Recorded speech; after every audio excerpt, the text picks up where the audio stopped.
¿Alguna vez te has preguntado para qué sirven los signos de puntuación? ¿Cuándo es que llevan acento las palabras? ¿Cómo es que se clasifica a las palabras según su acentuación?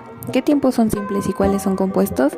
¿Qué es una paráfrasis verbal? ¿Qué palabras son homófonas? Todo esto te lo explicaremos en esta webquest de ortografía. ¿Conoces qué es la ortografía?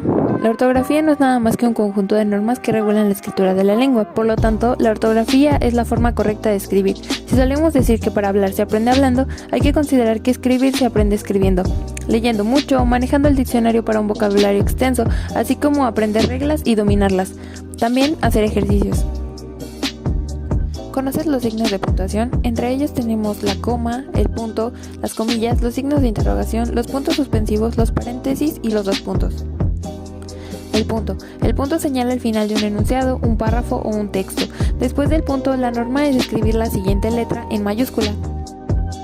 Dos puntos. Los dos puntos detienen el discurso para llamar la atención sobre lo que se está escribiendo. Con frecuencia aparecen en las enumeraciones y en forma de discurso directo. Como norma, tras los dos puntos se empieza a escribir con minúscula. Paréntesis. Estos se utilizan habitualmente para insertar una información complementaria o aclaratoria. Signos de interrogación y admiración. Se utilizan para enmarcar enunciados interrogativos y exclamativos directos. Un ejemplo de interrogativos son las preguntas. Las comillas, entre sus usos, sirven para insertar un discurso secundario, señalar citas textuales, reproducir pensamientos, marcar el carácter especial de una palabra o expresión con fines metalingüísticos y expresiones denominativas, títulos o apodos. Los puntos suspensivos señalan una omisión en el discurso y al mismo tiempo son marcadores de modalidad, ya que pueden emplearse para expresar duda, temor, vacilación, expectación, entre otros usos. La coma delimita unidades inferiores al enunciado, puede tener o no función distintiva. Tras la coma, la norma es escribir en minúscula, con unas pocas excepciones, por ejemplo si se trata de un nombre propio.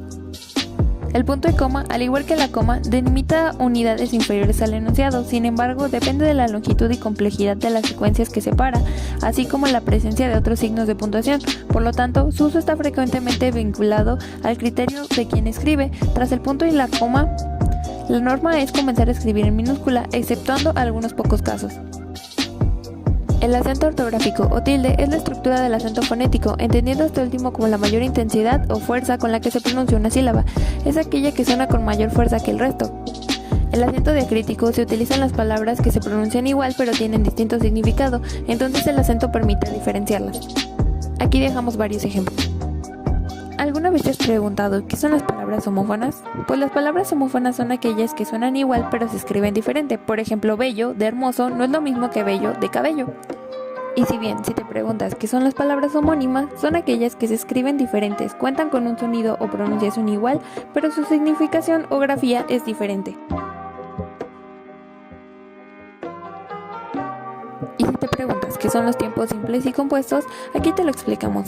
Los tiempos simples son aquellos de estructura o construcción simple, es decir, que no necesitan verbos auxiliares para expresar la acción. Por ejemplo, tú puedes. Por el contrario, los tiempos compuestos son aquellos que se forman con la ayuda de un verbo auxiliar. La estructura es auxiliar más verbo. Por ejemplo, habría ido de no ser por la lluvia. Tipos de palabras según la acentuación. Aguda. La sílaba tónica es la última. La palabra llevará el acento cuando termine en N, S o bien en alguna vocal. Por ejemplo, camión es aguda y termina en N, por eso lleva la tilde. En cambio, el reloj, aunque también es aguda, no lleva porque termina en J.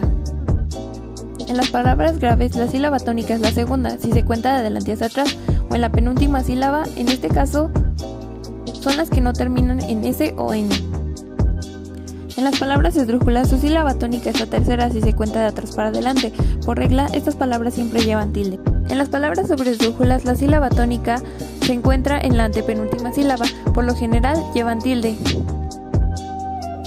La paráfrasis verbal es una combinación de dos o más formas verbales que funcionan como un solo predicado. Utilizan un elemento gramatical que es una preposición. Y como parte de su estructura lo están el verbo haber y hacer. La paráfrasis verbal se divide en paráfrasis en infinitivo, peréfrasis de participio y peréfrasis de gerundio. La paráfrasis en infinitivo se compone de un verbo auxiliar en forma personal o un verbo conjugado seguido por un verbo en infinitivo. La perífrasis de participio se compone de un verbo auxiliar en forma personal, seguido de un verbo en participio, y la perífrasis de gerundio se compone de un verbo auxiliar en forma personal, seguido de un verbo en gerundio. Por último, pero no menos importante, ¿qué son las preposiciones coordinantes? Estas se encuentran unidas por conjunciones o locuciones conjuntivas.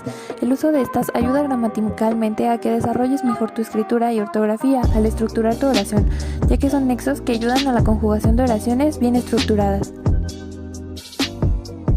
Esperemos que este video te haya ayudado y si necesitas más información te dejo el link de la webquest.